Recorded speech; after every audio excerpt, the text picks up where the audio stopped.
You know, people saying, well, what? Well, you talk to police from time to time, you don't even know. It's not what they look like, it's their behavior. You know, even Sergeant Albert, he looks like a normal guy.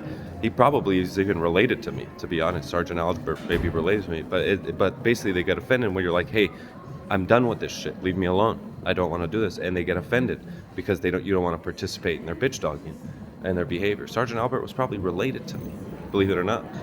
Yeah, he looks very similar to me. But it's not about what they look like. And they can be even nice at times. It's the fact that they want to go through this process of basically trying to force me to do something I don't want to do in my life, and now they're just destroying my life. Yeah, I don't like them. I don't like their behavior. It's not what they look like. Yeah, police people can look very normal sometimes, but it's the way their conversations lead. And, you know, basically I'm saying, hey, enough's enough. Why is this fucking happening? They're like, you're not happy with this. You're not happy with what we're doing, basically. Yeah, and that's what they start doing. Of course I'm not happy with what you're doing. You're terrorists. You know, you're terrorists. Of course I'm not happy. It doesn't matter what you look like. It's what you're doing. I say, put an end to this. I say, you don't like what? And then he locked me in the Pristina airport. They deported me to Turkey to go from Turkey to America. And at the airport in Pristina, he locked me in a door like this. They said they wouldn't even dignify me. He locked me in a door, just left me in to try to induce a panic attack. Probably because they're using a mirror brain, they have a panic attack when they meet people like me. They have a panic attack. They have a panic attack when they meet people like me because they're like, what the fuck are you doing? They're like, brah, what are we doing? We don't know. They don't know because they're just imbeciles. They're imbecile terrorists. You know, because they have a panic attack. Yeah.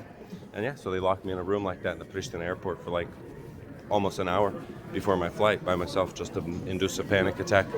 Wouldn't let me have a cigarette or anything right before the flight because they're trying to induce a panic because basically they have a panic attack when they have to face me or people like me, and we're like, shut, we don't want to, because they know we want nothing to do with them. But yeah, they're all going to be dead. They're all going to be dead. I guess they extorted something from Trump, all their military equipment, and then when the U.S. ambassador gave $5 million to the Serbian police, they empowered him. But yeah, that's what they have to do. They have to go by. Most likely because they know there's something like this. This is what they are. This is what they are.